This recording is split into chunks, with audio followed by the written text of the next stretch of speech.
Como se não bastasse um ser impressionante como o camarão pistola, né? Aquele animal, aquele crustáceo, que quando dá um estalo na água, a temperatura da água aquece a mais de 4.000 graus, e até agora eu não sei como é que ele não cozinha junto, né? E também cria uma bolha dentro da água com um barulho tão alto, capaz de ser detectado pelos sonares das Forças Armadas.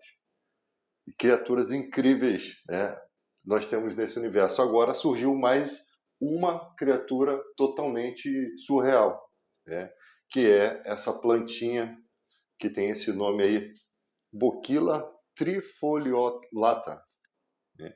E o que essa plantinha faz? Ela simplesmente, ela não só clona qualquer outra planta que estiver perto dela, mas também ela conseguiu clonar uma planta de plástico. E os cientistas estão é, alucinados com essa descoberta, porque eles acreditam que a planta tem olhos agora. Pode se tratar de essa planta ter alguma espécie de ondas, né?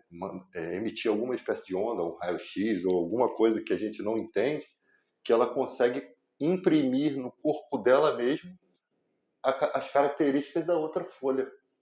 Olha que coisa impressionante. Na natureza tem criaturas com essa magnitude a cada dia impressionando cada vez mais a ciência. E a ciência hoje no campo quântico, né?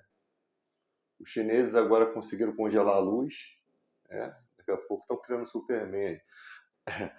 No campo quântico frustrado, o que acontece? A ciência ela submete os elementos que já existem, ela faz combinação de elementos, né, da tabela periódica, e ele submete ao campo quântico frustrado, que seria o material em uma condição que você não consegue ter essa condição na natureza. Submete-se o material a uma elevada temperatura para verificar o comportamento desse material. Isso é o campo quântico frustrado. Esse material, ele elevado a uma certa temperatura, você consegue estudar ele, né? A ciência consegue estudar ele de forma diferente. E assim já se descobriu outros estados da matéria, como o líquido Bose-Quirál, o líquido Bose-Einstein, né? As pessoas acreditavam que só tinha líquido sólido, gasoso e plasma, né? Que é o quarto estado da matéria. Não, mas existem outros estados da matéria que só se consegue observar dentro do campo quântico frustrado. Então, olha quantas descobertas nós estamos tendo, e com os computadores quânticos, alguns cálculos que seriam impossíveis de serem feitos pelos computadores tradicionais, a ciência já está conseguindo fazer esses cálculos. Então, daqui a um tempo, vão conseguir entender o que é preciso fazer para se manipular algo geneticamente para se chegar a um resultado, né, desejado para uma certa coisa. Então, que tipo de material preciso usar para manipular geneticamente um ser para que ele possa desenvolver uma capacidade que ele só desenvolveria ao longo de anos e anos e anos. Isso estudando a parte do DNA e fazendo essas combinações dentro desses computadores quânticos. Então, daqui para frente, a ciência ela está numa evolução totalmente nova, né? A gente, olha que a gente veio de uma era, né? Tínhamos o vinil que já era uma coisa espetacular, né? Uma agulha você pegar uma agulha de costura e você colocar no vinil rodando, você escuta a música. Então aquela agulha passando pelos sulcos do vinil, né?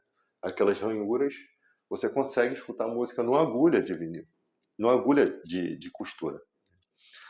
E depois veio a parte dos CDs, e tivemos muitos avanços que são desconhecidos na parte do CD, né? Tinha o disco laser, tinha um CD que você já conseguia ler os vídeos nele, não só o áudio, né? E, e a ciência foi avançando. Coisas que ficaram obsoletas porque não conseguiram dar tempo de entrega, né? E muita gente, às vezes, hoje, nem da época antiga, conheceram esses equipamentos, porque eles não foram lançados. Só os colecionadores têm esse equipamento. Então é muita coisa, né? Esses dias eu estava vendo uma impressora que ela usava o código IC. Eu nunca tinha visto isso. Então ela saiu uma fitinha e ela fazia a leitura daquele código IC, aquele código que tinha lá no mapa de caractere lá do Windows antigo, né? Windows 3.11, né? E tal. Então nós temos muita tecnologia é, antiga até chegar aos dias de hoje. Só que nos dias de hoje nós estamos vendo uma era muito diferente. Os processadores estão tão avançados que você não tem mais a conexão. Você pode fazer conexões sem usar componente eletrônico. Como seriam essas conexões? Através de milimetricamente, microscopicamente, fibras óticas. Da mesma forma que a internet viaja, né, naquela fibra da Oi, os componentes eletrônicos agora estão sendo substituídos por essa fibra. Então, tipo assim, a luz é convertida em energia, né, e a energia em bits. Isso faz com que o processador seja muito mais rápido. Por quê? Porque ele não precisa do componente eletrônico, transistores, né, milhões de mini componentes. Simplesmente através da luz. Só que aí quando chega esse processamento para fora do computador, está tudo atrasado, porque os servidores ainda são com os componentes eletrônicos, né? Então, vai ter uma hora que vão desenvolver também a parte dos servidores e vai deixar de ser essas coisas arcaicas que nós temos hoje. Toda a tecnologia que a gente achava grandiosa, no futuro vai ser arcaico, como as coisas que a gente deixou para trás. Eu não sabia que chegaríamos a um avanço tão grande. Simplesmente, nós estamos vivendo uma era de uma transformação totalmente diferente do que a gente teve até esse momento.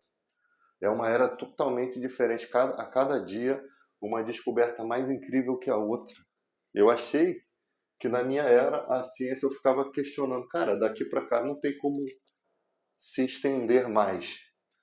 É lógico que questões como teletransporte, eu acho que isso nunca vai existir. Né? Viagem na dobra do espaço também, eu acho que não vai existir. Mas eu tenho certeza que os próximos telescópios que forem construídos vão ser mais capacitados do que o James Webb, que é o mais atual aí, né? Que substituiu o Hubble, né? O telescópio Hubble. Então, com o James Webb, nós já estamos tendo descobertas extraordinárias. Você imagina os próximos com essa tecnologia quântica. Né?